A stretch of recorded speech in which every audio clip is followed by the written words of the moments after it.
Ces dernières années et ces dernières semaines, le monde est touché par toutes sortes de cataclysmes.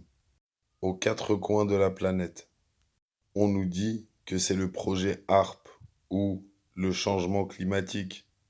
Mais en réalité, ce sont les signes précurseurs de la fin des temps. Et cela, même un aveugle pourrait le voir.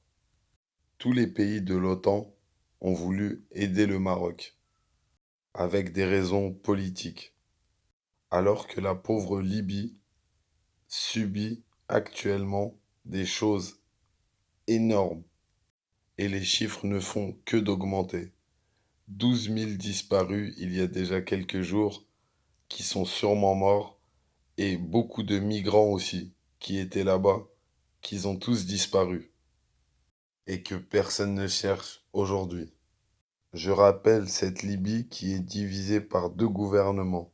Un gouvernement pro-OTAN avec un général et un gouvernement avec le fils de Kadhafi. Kadhafi qui avait été fumé par Sarkozy. Le Maroc, comme il l'a si bien dit, n'a pas besoin de l'aide de l'OTAN.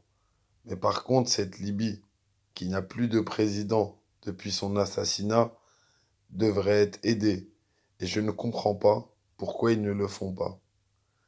Et le nom de cette tornade, de cet ouragan, qui bizarrement s'appelle Daniel, un prophète qui avait annoncé tous ces cataclysmes en cette fin des temps que nous vivons actuellement. Le nombre de morts va encore augmenter, car ils ne sont pas retrouvés, et va même atteindre, je pense, le nombre de morts comme le tsunami. J'ai vu beaucoup de polémiques ces derniers jours qui n'ont pas lieu d'être. Nous sommes là. Nous avons la possibilité d'apporter une aide humanitaire directe. C'est évidemment à Sa Majesté le Roi et au gouvernement du Maroc, de manière pleinement souveraine, d'organiser l'aide internationale. Et donc nous sommes à disposition de leur choix souverain. C'est depuis la première seconde ce que nous faisons de manière tout à fait normale.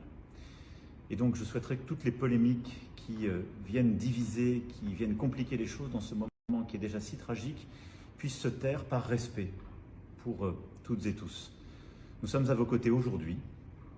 Nous sommes aussi à vos côtés en finançant des associations qui interviennent depuis le premier jour sur le terrain et nous continuerons de le faire. Je les verrai d'ailleurs moi-même dans quelques jours. Et nous serons là dans la durée, sur le plan humanitaire, sur le plan médical, pour la reconstruction, pour l'aide aussi culturelle et patrimoniale, dans tous les domaines où le peuple marocain et ses